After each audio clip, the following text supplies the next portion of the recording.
Hello everyone, Bill here again.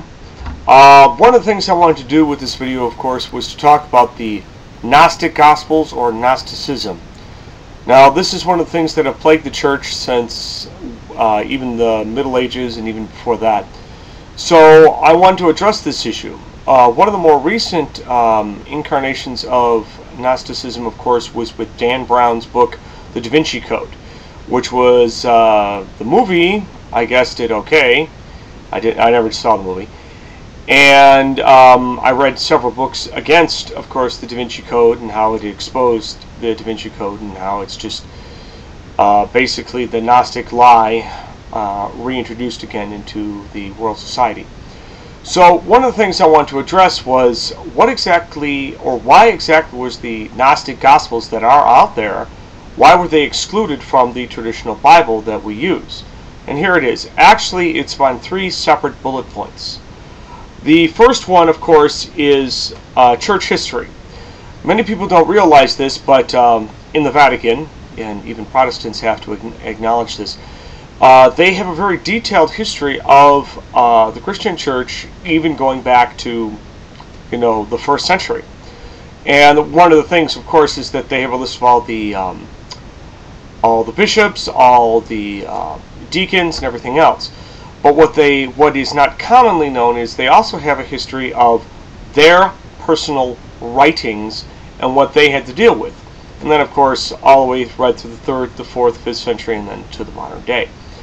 So the thing is that with church history, the thing is that the reason why the Gnostics were never included in what is our standard 27 books of the New Testament is simply because the early church fathers, and when I say the early church fathers, I am referring to those, the 1st, 2nd, and 3rd centuries, they simply made no reference to them, so either they did not exist or the early church fathers simply found them to be worthless then. Remember, they were a lot closer to it than we are today.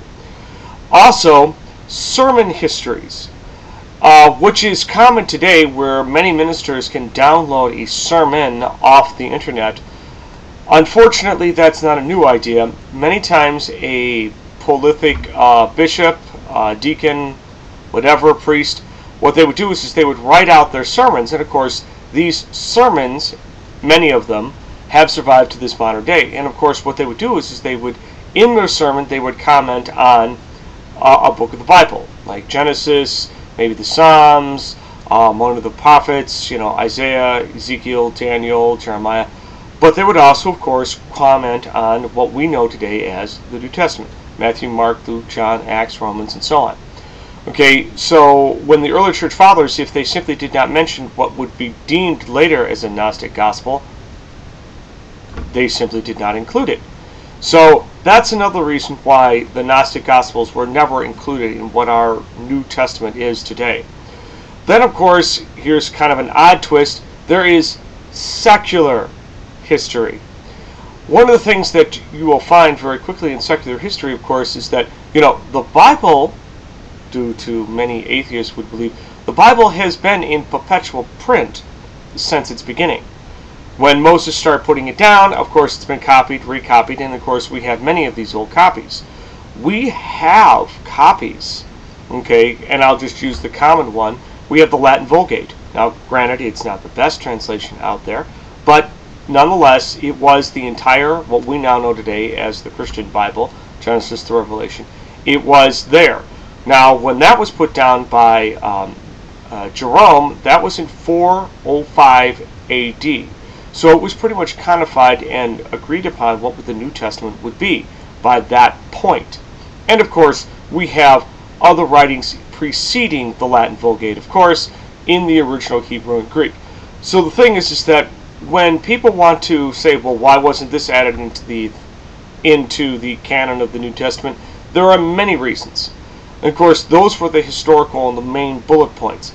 But then, of course, there are other things why the Gnostic Gospels were never included, and of course will never ever be included. You can look this up on the internet. If you look up the Gnostic Gospel of Thomas, there is no actual Gospel of Thomas.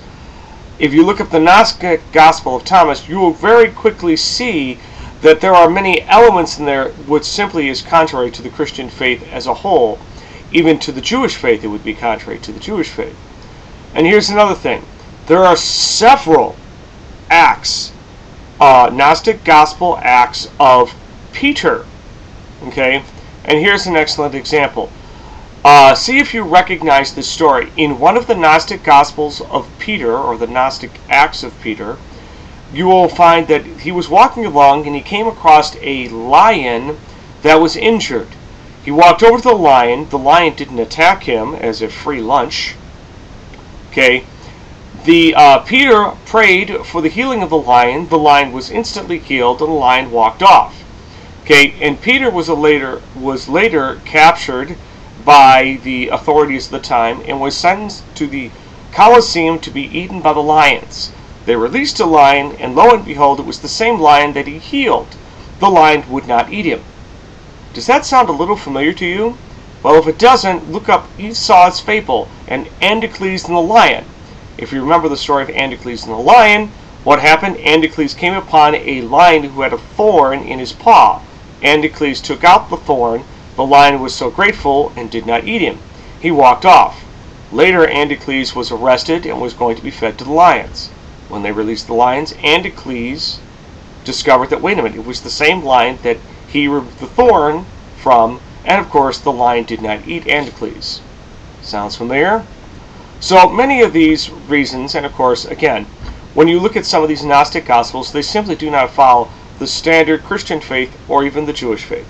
So that is why some of these many Gnostics were simply not included in our modern day New Testament Bible.